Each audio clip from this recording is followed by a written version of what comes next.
So I understood what Buddha did with that peepul tree from the description what is given in the first few verses of the 15th chapter. So he found out how painful is the samsara. So I got a number 8. The top of that ring representing people going up, and the bottom of that 8 representing the beings going down, and the between that 8 is human. So the human is half of his body is down and another half is up, showing that his capacity can make him go up or can make him go down, make him or her go down. So it depends on the karma what he is or she is trying to accumulate. So what Buddha did is to understand this as dukkha completely. For what I can say, it is thing what we are putting effort, it's so much of pain that you reach the top and come down. So it's whatever we are doing is dukkha, and the reason for that dukkha is the craving for living, craving for becoming something, and craving for not becoming something. That is, in this life right now, I have this karma, which is like this box, opened or unopened. There are so many unopened boxes, and there are boxes which are opened up, and I have already exhausted some of the karma. But in the open boxes, I am trying to put in some more of it through the attachment what I have. So basically, I'm not able to see the dukkha which is coming in whatever form it could come in. Instead, I believe that I am enjoying so much and I have got so much, so which is coming out of the punya what has been accumulated, which is again a karma. So basically, with half down and half up, the half down, I am doing papa karma by expecting, predicting results, and taking professions, even though I am comfortable at this point in time, and I still feel that I need to sustain the samsara, and also feel that I am duty bound or I have kartavya to do. That will pull me down because I have no kartavya to do it. It's their own karma. It's that they didn't ask my permission before they became my husband or wife or children or whatever it is. So each one of us or each one of them are serving their own sentences in the prison. So it doesn't matter from where and how they came into the prison.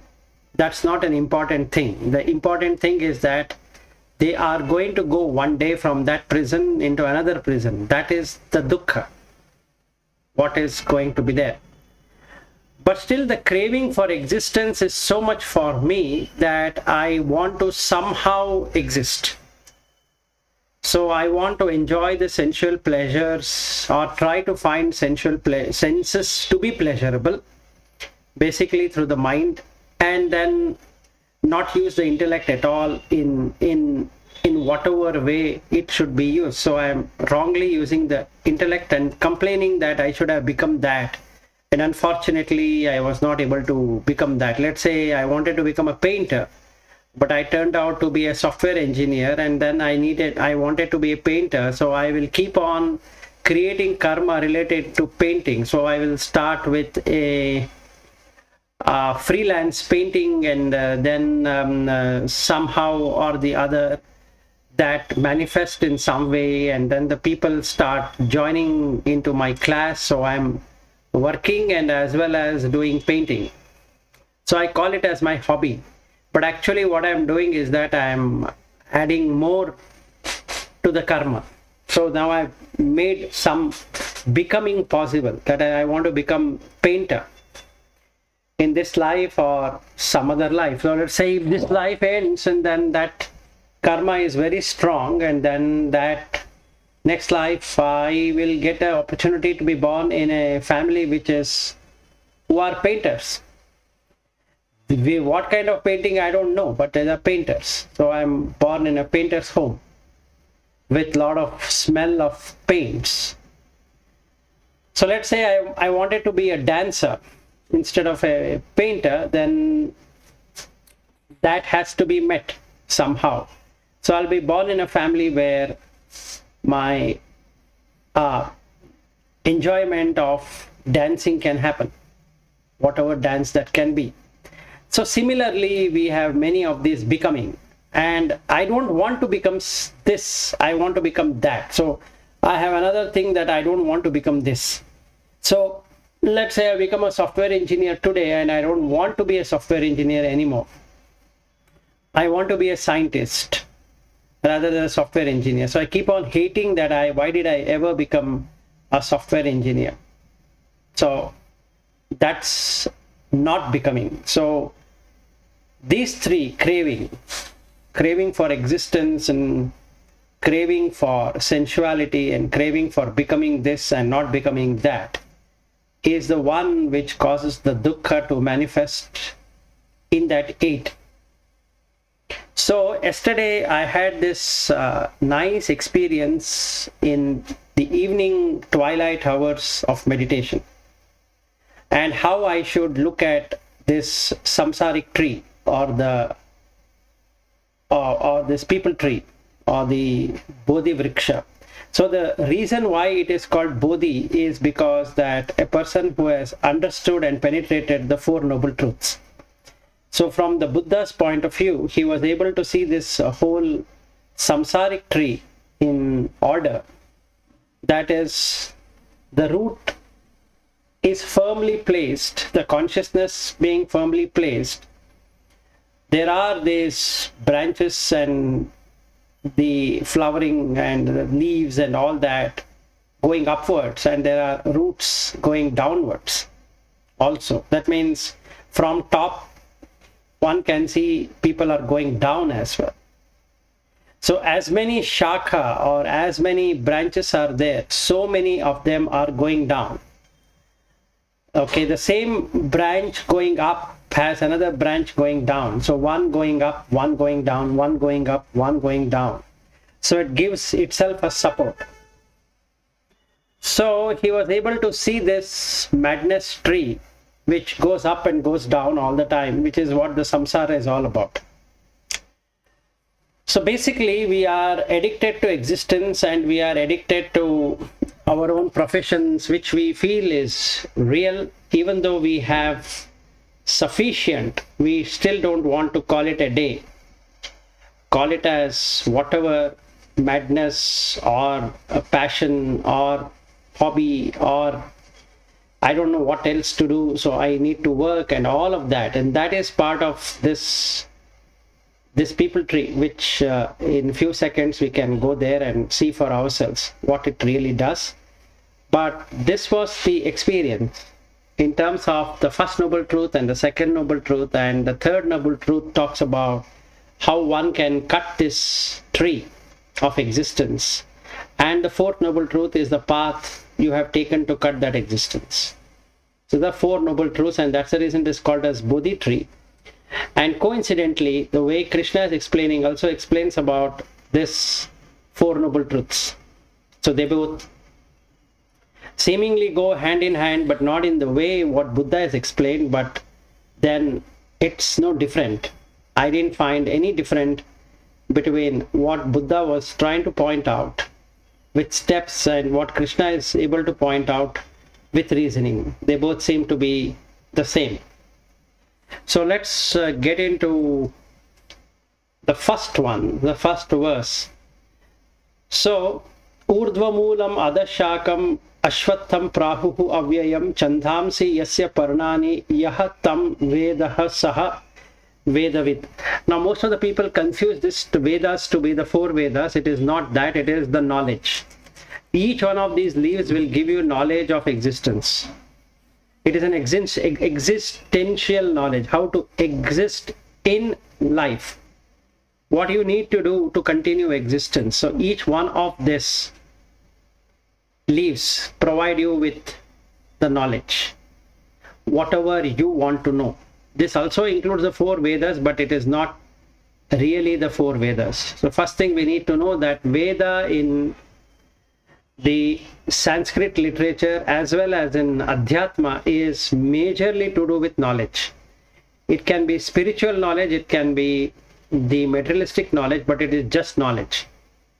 So what it signifies, like we said, is that human being, or rather all beings, believe in tomorrow. This is what the mind does. While Ashvatha is something which doesn't believe in tomorrow. There is nothing called tomorrow. But if I were to ask all of you that what is your plan for tomorrow, you already know what to do for tomorrow. Even though the night shows that there is no tomorrow, when you go to deep sleep, there is no tomorrow. But mind believes that I am sleeping, and hence there is no tomorrow. So this is the madness.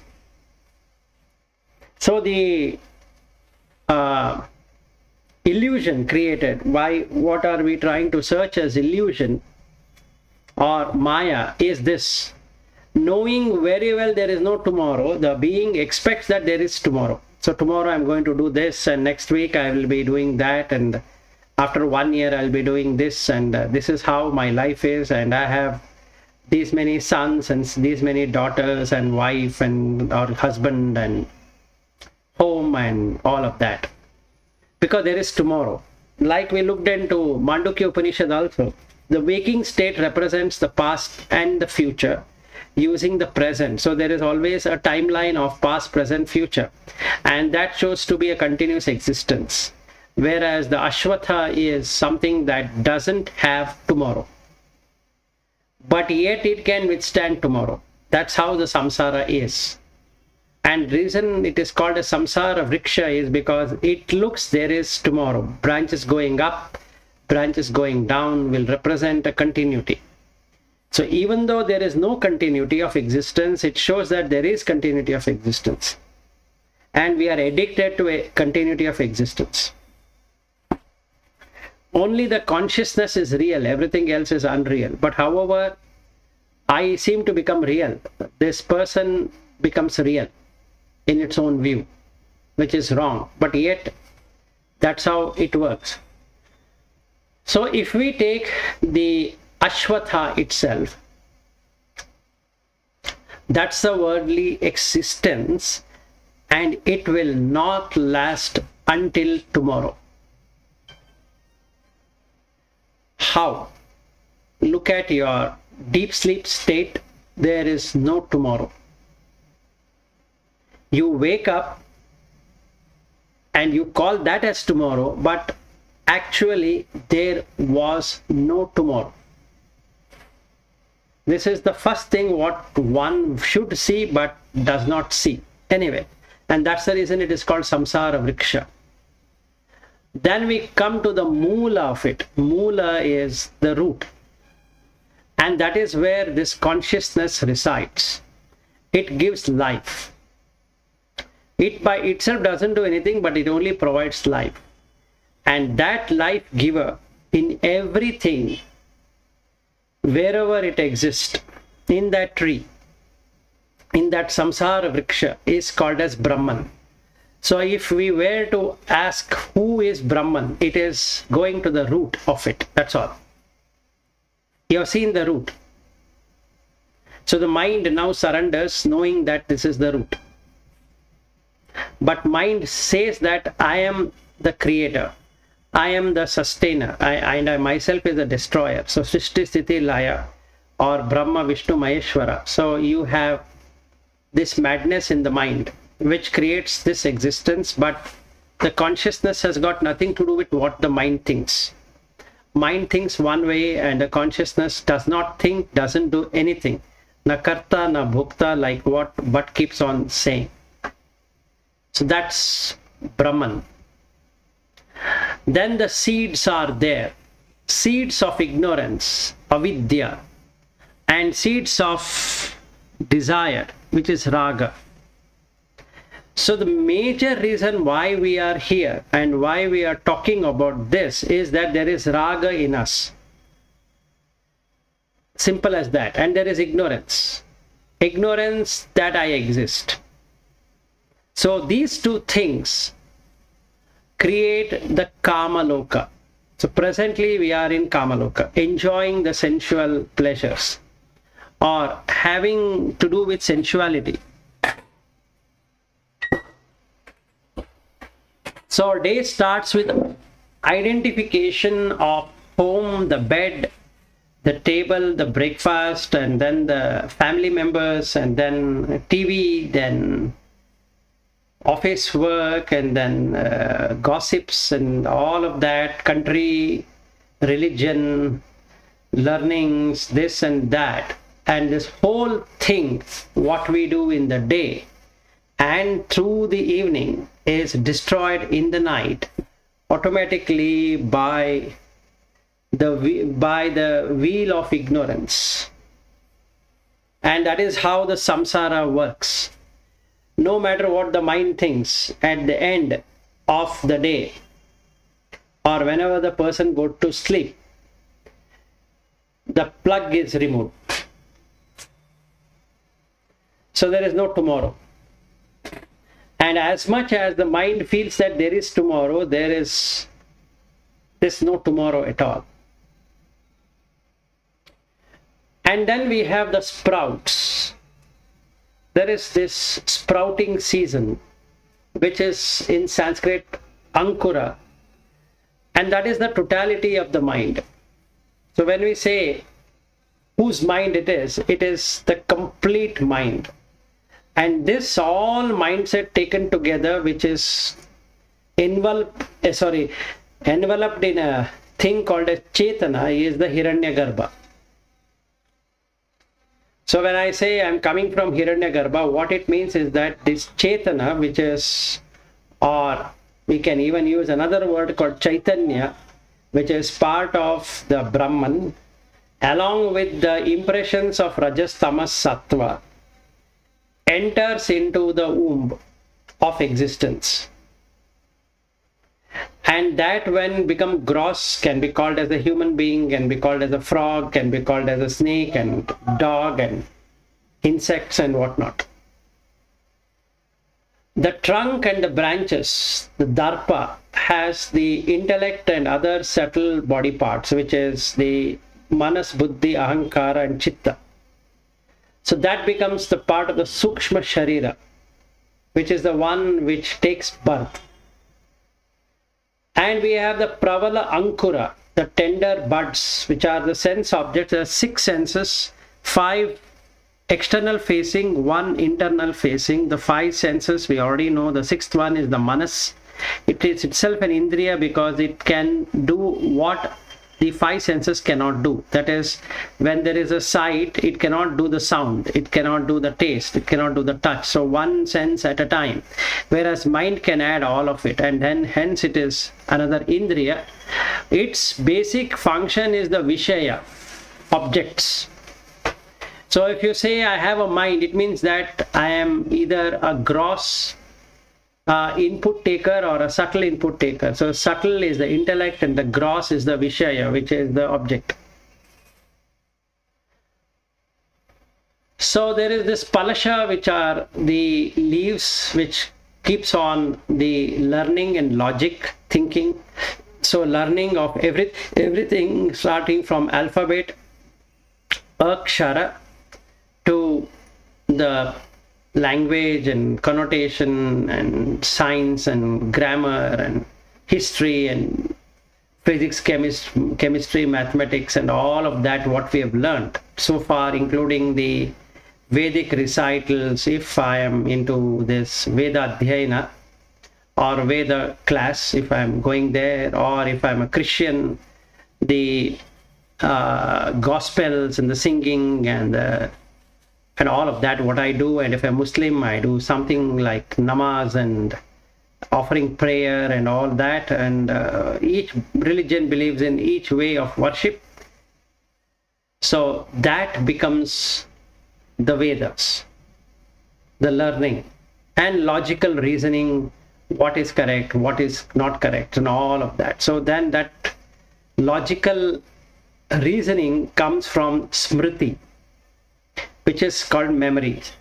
So it is in somebody's memory, like in the case of the Hindus, we have a lot of sages who have seen it and they have documented in the Upanishad, and that is what we read, and the Bhagvadgita and the Brahma Sutra and all of that, and Puranas, all of these different kind of information is what the Smriti is all about. It can be related to technology, it can be related to science, it can be related to sociology, psychology, all of that, whatever we have defined in this world, different streams and different subjects and different topics, and all of that is part of the Vedas.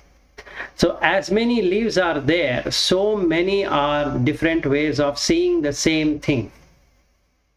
It makes nonsense, but that is why a samsara is required.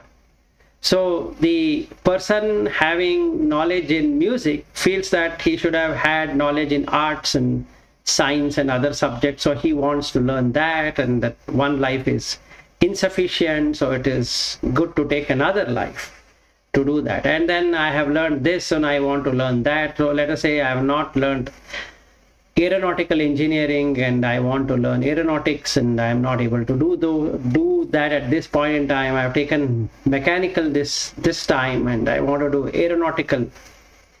Then in some life I'll be doing aeronautical, and then I am fed up with that aeronautical. I want to get into pharmacy, then I get into pharmacy. Then I don't want pharmacy, I want in heart related, and then I do that. So it's a whole thing of moving from one to another is what Veda and Smritis are all about.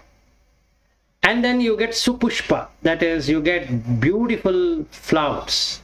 These are the good deeds which are coming from sacrifice. Sacrifice in the sense that the yajna, what we do, of what we had covered in the 8th chapter. I think you remember all the different kind of yajna. So if we are doing that yajna, it will bring in punya. So you accumulate those punya and enjoy the good fruits of that action. So you'll be prosperous. The person is prosperous. The leaves lead to prosperity. That means the knowledge what you are going to gain takes you to a very prosperous existence. So some people go into accounting and they do chartered accountancy and they open their own firm and then enjoy the prosperity of money and power and position. Some people become businessmen and they do that, and they learn in IIM or wherever they want to learn about business administration and all that. Some people get into IIT and they earn money. So all of that is due to Supushpa. These are because of various yajnas which are done in the past, which are getting used up now. Then charity, which is the dana I want to give, and then the austerity, what I am having, the yama and the niyama. These three represents a strong foundation of flowers. Otherwise the flowers will fade away immediately. They will not be good. So if I am into yajna, dana and tapas all the time, so I am creating a good environment for nurturing that other half which is on top. The human body, half is down and half is up. That is, trunk downwards is in down and the trunk upwards is on the top. So we can make a choice. So if we look at our umbilical cord, it's exactly at the center of where we are supposed to be going. The top represents from the Manipura chakra to the Sahasrara, represents the top portion of it. The bottom portion represents from the Muladhara and Swadhisthana and Manipura. So we can fluctuate between these two chakras and stay there or go down or go up. So for that we need to have this good deeds, sacrifice of yajna of oneself or whatever the purity oneself can bring in, and then the charity and austerity. And that gives you aneka rasa, various tastes in that tree, which is giving a lot of fruits and flowers. So You get happiness out of that fruit, and also sorrow that it is not that matured and it is gone.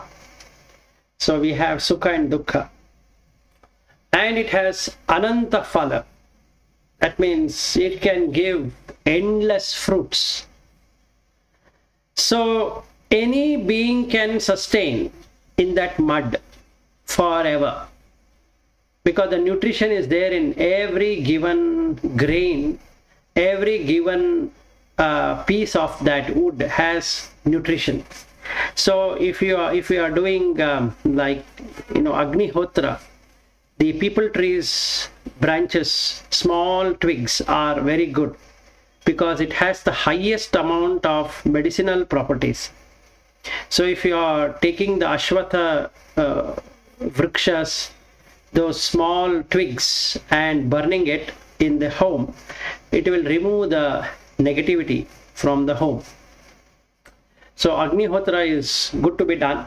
So if you are doing that, it is very nice. Can be done in the morning, early morning hours before sunrise, and or before sunset, meaning before the sun has completely set. So when the sun is partially setting, Agnihotra can be performed. So these twigs are very good for that, because it has the jiva aspect. So it can cure many problems of many beings which are not seen through our naked eyes. So if you are able to send in good waves of vibrations while doing Agnihotra, you are basically accumulating good amount of punya, because there will be protection against untoward incidents in life. Then you have the Baddha Mula. So these are the secondary roots which water of desires are going to be there, and this is what the Trishna is all about. This is what Buddha found out as the second noble truth in the tree, is the Trishna. And the craving is the cause of this sorrow, deep sorrow, because it is Baddha Mula, secondary roots. And it creates the 7 worlds through the nest. So Saptaloka is created, and that is the Nida, that is the nests that birds are going to be there. Then you have the birds which comes there, many birds, many different species one can see. So a lot of bhutas are there in that vriksha. So we can see that all living beings from Brahma downwards are going to be there, and that is the reason if somebody is not getting pregnant, they are asked to go around this peepul tree, because it is full of bhutas. Those departed souls who are not able to find an entry, it's good to appease them through your dedication, devotion and all that, and then it will bless and it will manifest in the womb. So that is the reason this Bhuta Pakshi is there, and it's a tradition done across India to go and pray to that peepul tree. So it is considered very sacred because all the bhutas are there. So if somebody were to sit and meditate in that place, it's the best place to meditation. But one problem is that you have all the bhutas. So if your mind is impure, you are going to get caught up with the bhuta. So before you go and meditate near the peepul tree, you should make your mind pure through yama and niyama. Otherwise, it's a wrong place to sit and meditate. Then there is this chirping of birds and singing and uproar and all of that happening of the birds. These are 8 different types of expressions by the bhuta. One is dancing. Those bhutas who would love to dance are waiting for their turn to come. Then there are bhutas who are loving singing. There are bhutas who are into music, Gandharva. There are bhutas who are into causing lot of trouble, mischievous bhutas. Then there are bhutas who love in clapping. Then there are bhutas who enjoy crying. Then there are bhutas who enjoy laughing all the time. And then there are bhutas who are enjoying pulling off leg of one another. That means they are very jealous. So these are the 8 different bhutas in that tree through the birds. So you get Nritya, Gita, Harsha, Shoka and all of that part of this representation of this. I am taken from the Kathopanishad, by the way. So if somebody is interested, can read the Kathopanishad, and this is in the Sarga where Yama explains to Nachiketa how this samsara is formed. Okay, then we have Avakshakaha. These are the inferior branches which fall down all the time. So heaven and hell and beast and ghost and all different kind of the existences, they all fall down because they are inferior branches. So human life is also tagged on to these kind of inferior branches. And there is no relief from this samsaric spectacle what we are seeing. So you need to have asanga shastra, acts of detachment, to create moksha. So what he says is that in the first one is that we need to understand that this is why the reason this tree is so important. So one who understands this tree understands everything. So then the question comes, do we have, let us say, do we have the duty to perform or no duty to perform? All that is there in this one metaphor of the tree. So the choice is ours. You want to keep on coming up and down, okay, that's good one to do. But if you want not to come, that is also possible. So in the second verse, he says that Adaha cha urdhvam praristaha tasya shakaha guna pravriddaha vishaya pravalaha adhascha mulani anusantatani karmanubandhini manushya loke. So below and above spread its branches. I will ask. Yeah. Can I ask one question here? Yeah, go ahead. This Ashwatha Vriksha, this indicates complete family, right? As our family means from so many, our what do you call, Mula, from the Mula till now. Correct. And the message here given is you cut this family and you liberate. Yes. That's the message. Yes. And Ashwatha, this the Vrikshas, the Mula, see, if we consider it's like a Brahman, it's called root. Correct.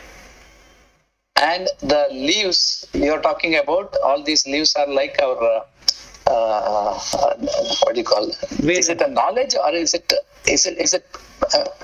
people here? Leaves. Because what I understand, if you cut those leaves, then Vriksha will not be there. And then you are already liberated. Cutting what? Cutting from the root. He explains what is cutting. Just hold on. In the next few slokas, he explains what you need to cut.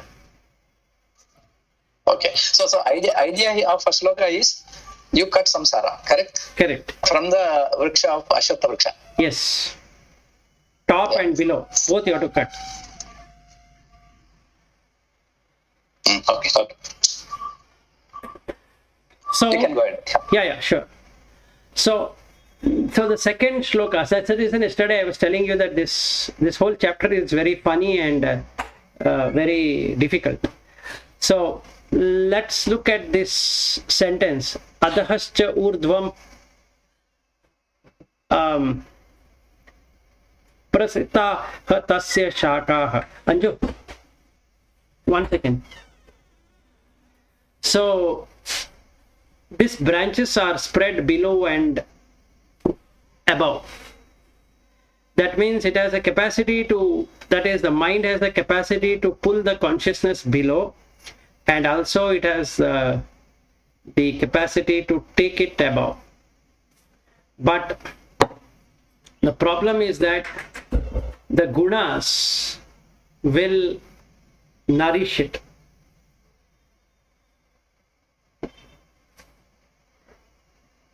If the tamoguna is stronger, it brings it down. If the sattva guna is stronger, it will take it up. Through the sense of, that is, the senses gets attached to the sense object through the guna.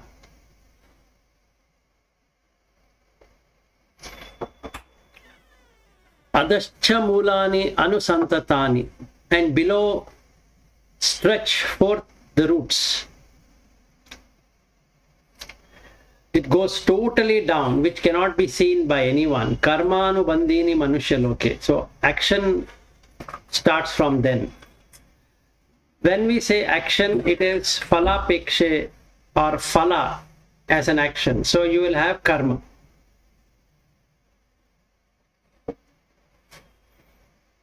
So then the existence has taken shape.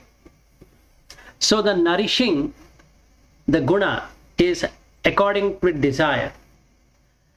So the downward branches will get nourished in such a way that they can fulfill and increase the sensual desires of the jiva through the karma.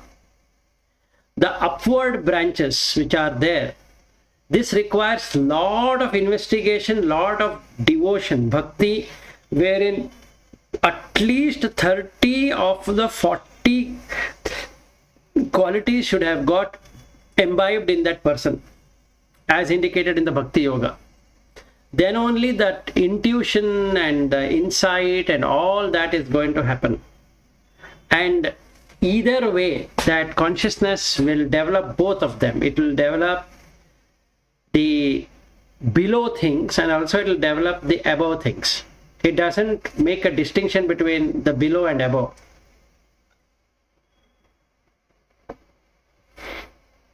So the buds on the two kinds of branches will not be the same. The one which can be collected by hand will be sensual in nature, so it's very easy, and these are easy targets. So the more sensual, the more gross, the more enjoyable and suffering it is going to be.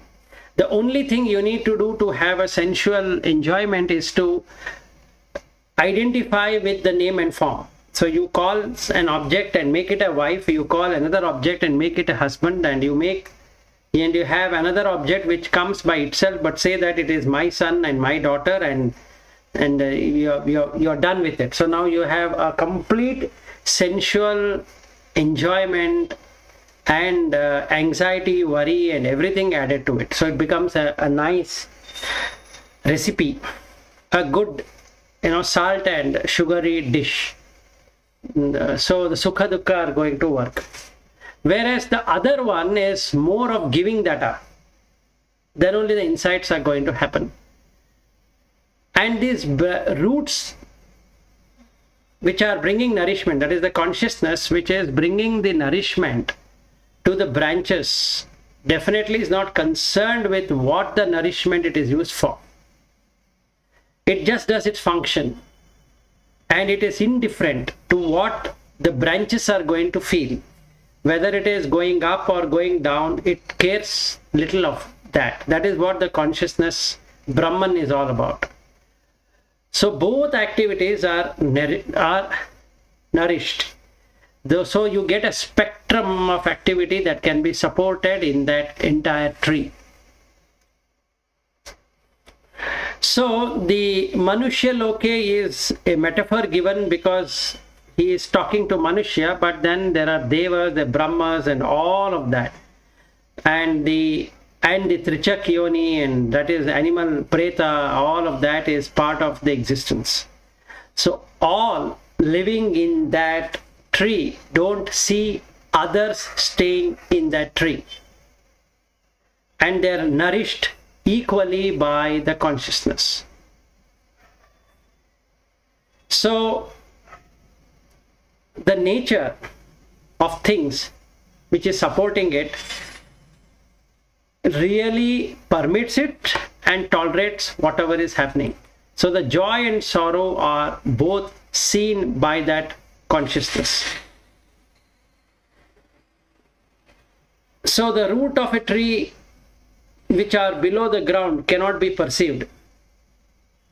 Meaning, unless the person has a very good eyesight in terms of seeing Brahman, it is not possible to even perceive or see. So the visible portion, that is what is visible right now, which we call it as me and that one and this one, will eventually cannot be represented except for whatever is being enjoyed. So the gross and subtle, if we take both of this manifested world, our senses can see through the mind only. So the senses enjoy the gross and the mind enjoys the subtle. The root, which we don't see, the supreme Brahman, it supports and governs the entire tree. So this is how the samsaric tree shows as though it is changeless, infinite, and support an everlasting, ever changing, and the samsara is completely obliviated from that person. And that is the reason it is a mass of sorrow, pain and sorrow only, because we are trying to establish something which by itself does not exist. So the only way you can do is to cut such a tree from entanglement. So in the next verse it says, Na rupamasya iha tatha upalabhyate na antaha na cha adihi na cha sampritishtaha. Its form is not here and perceived as such, nor its end or origin, nor the resting place. So what you need to do is to cut. Ashwatham enam suviruda moolam asanga shastrena dhridena chitva. This peepul tree is so firmly rooted, you can only do it through detachment, nothing else. You cannot investigate. But what you asked me, that it is the Brahman, so how can you cut Brahman, is the next question which is going to arise in the mind, because the root is the Brahman. But Brahman is detached. So the only thing you can do to replicate Brahman, because you are also part of the same consciousness, is to become detached. So the Shastra, what you need to use is Asanga, detachment. Yeah, but any question here? No, fine, we can go ahead. Okay, so now this is where Shankara took that 9 things what needs to be done as sadhana chatushtaya. So it is good to understand before we go forward. So what we need to first understand is the samsara tree. It is never ending and everlasting, irrespective of whether you understand something or you don't understand something of that leaves. You will be learning the same thing again and again and again and again. It makes no sense whatsoever. Seeing that, you have to start with vairagya.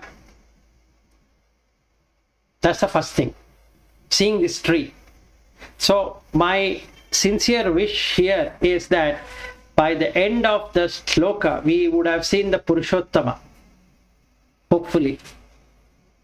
So I genuinely wish all the 4 of us are able to see this tree of destruction and come out of it. I only hope it is possible. And let's see if we can make that possible. So the first thing we need to implement is the vairagya, because there's no point in learning this and learning that and learning this other thing. There's enough to learning, because we've been continuously learning throughout samsara. this book or other book or this knowledge or other knowledge, it is of no real sense. What you need to know is about Brahman. You don't have to know anything else other than what needs to be known. So if you have already known what needs to be known, you don't have to invest time in knowing something what you have not known, because it's not required. So this vairagya, dispassion through seeing and hearing and tasting, touching and smelling. Then comes real and unreal, which is viveka. Now what is unreal here? All the Vedas, all the knowledge what is gained and is lost in the night, so it is unreal. All the relationship which gained in the day are lost in the night is unreal. So everything eaten, everything heard, everything sensed, everything cognized, everything seen, everything touched is unreal. So we need to have viveka. So basically the night, what comes through as ignorance, is actually a blissful way of seeing that there is no tomorrow. So the samsara is getting cut in the night. So it's a good thing. There's no continuity. So if we can really see that and cut it through the acts of dispassion, that is asanga, then it's beautiful. So we need to have viveka. Then shama, because the problem is with the senses. They get attached to the sense object, so we have to move out of the sense object by seeing the defects of what it can bring in. It can pull this consciousness through the mind to lower realm of existence in that 8. So the top represents the top thing and the bottom represents the below locus. So it is better that these branches don't go down. So shama is required. Dhamma is a self-control, what is definitely required by putting the object to its center and turning back for both jnana and karma indriyas. So don't associate the consciousness to the karma indriyas and jnana indriyas, because that is the most danger. Because then if Dhamma is not there, Shama cannot get established. If Shama is not there, then the Vairagya will not get established. If Vairagya is not there, then Viveka will not get established. If these 4 get perfectly established, the Uparati is good thing which automatically happens. The thoughts from sense objects go off by self-withdrawal. So there's just like a tortoise which pulls itself inside, the person also pulls himself or herself inside. And he can stay there for a long period of time, and hence the titiksha will get established in sorrow and suffering and losing a person, death and all of that. So the person will not redress that and to make it something different or take revenge, and not indulging in lamenting nor with anxiety. And when these 6 things are established, Shraddha automatically develops. And when Shraddha develops, it brings in Samadhana in terms of establishing oneself in that consciousness, and hence Mumukshatva is the end result of it. Meaning there's an urgency for liberation, so you don't wish to stay even a minute longer in this samsara because of no use. So you will make a firm determination not to come into this samsara at all. So these are the Shad Sampatti along with the 4 foundations which are required. This is where Shankara took it from this verse to make that 9. So wherever we are, however we are trying to do it, if we can really do it, what happens I will tell you. Vairagya is that sharp cutting edge, and the Shat Sampatti is the steel and wood material, which is what this axe is made up of. and that helps in shaping the acts. That is the Shad Sampatti. Viveka is that subtle and pure intellect which sharpens and wields the axe. And Mumukshatva is the one which cuts the root. One shot, this tree is completely removed of its existence. So no further life can exist after that. Then he comes to the what happens after that. Tata padam tat parimargitavyam yasmin gatahana nivartanti bhuyah tameva cha adyam purusham prapadye yataha pravrittihi prasita purani. So the goal, we were speaking about the goal. One is the having these siddhis. Second one is realization, that is Atma Jnana. And the third one is liberation. So the goal should be of liberation. Even Atma Jnana is good. It will only show you that this whole tree is a sorrowful existence. That's all it is going to show. But it doesn't help us in cutting the tree. So one need to cut the tree. So he says, Tada padam tat parimargitavya marga, parimarga, that is the best marga. What needs to be sought is yasmin gataha na nivartanti bhuyaha. One who goes will not return back again. That should be the goal. Tam eva cha adyam purusham prapadye. Seek refuge in that primeval Purusha. Yataha pravrittihi prasita purani. From which stream forth timeless activity. That means you are part of that root. You are bound with that root. But you will not develop anything at all. This is a slightly tricky one. It's like saying that you are that, but yet you are not. But right now you are away from it. So what you do is you go back to your original. So you don't project anything outside. So now you are going to have four things. Having cut the tree of samsara, the person is equipped with knowing what is the God and what is the goal. He knows both. The goal is liberation.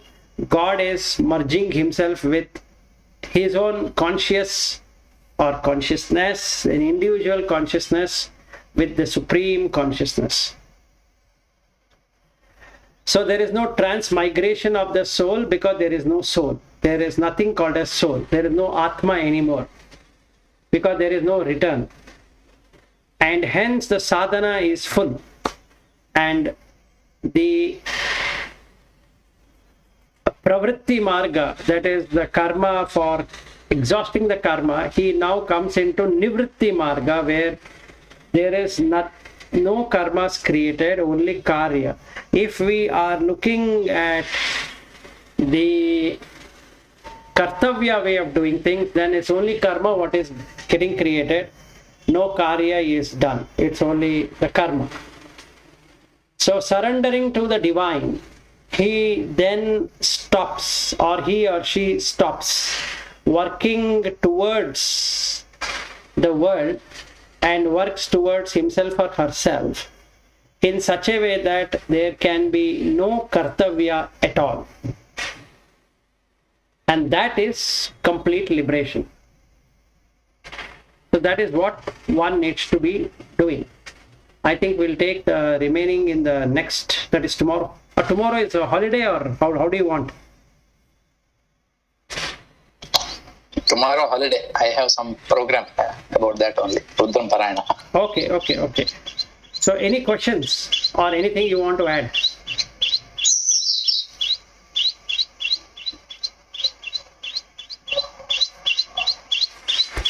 The purpose of this chapter is to again re-emphasize for liberation, giving the example of Ashwatha tree. Yes.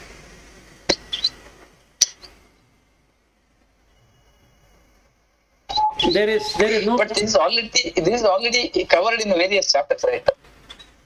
Yeah. He gives a complete walkthrough of what it is. That's all. See, the basic problem, but is that you have a family which you think you have. That is samsara. Nobody has any family. That's the truth. Yeah. So whether we accept it or not, it is part of samsara.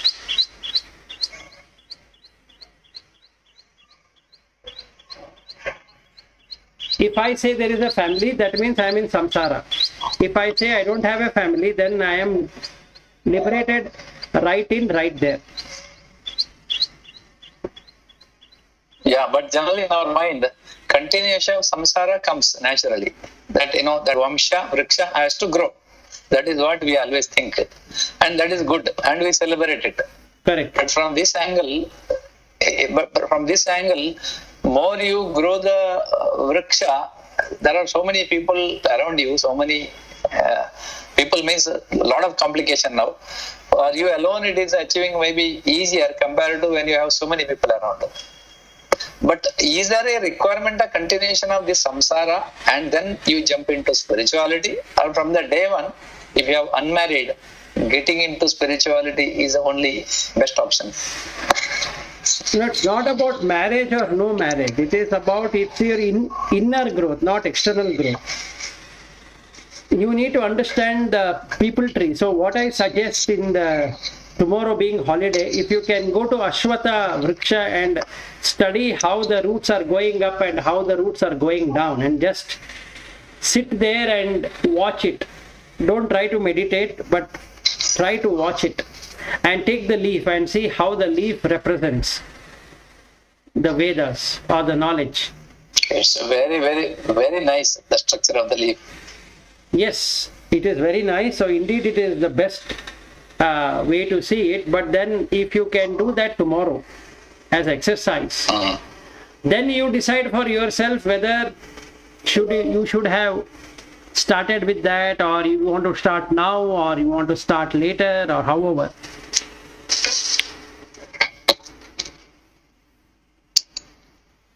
Okay. So that would be a good thing to do.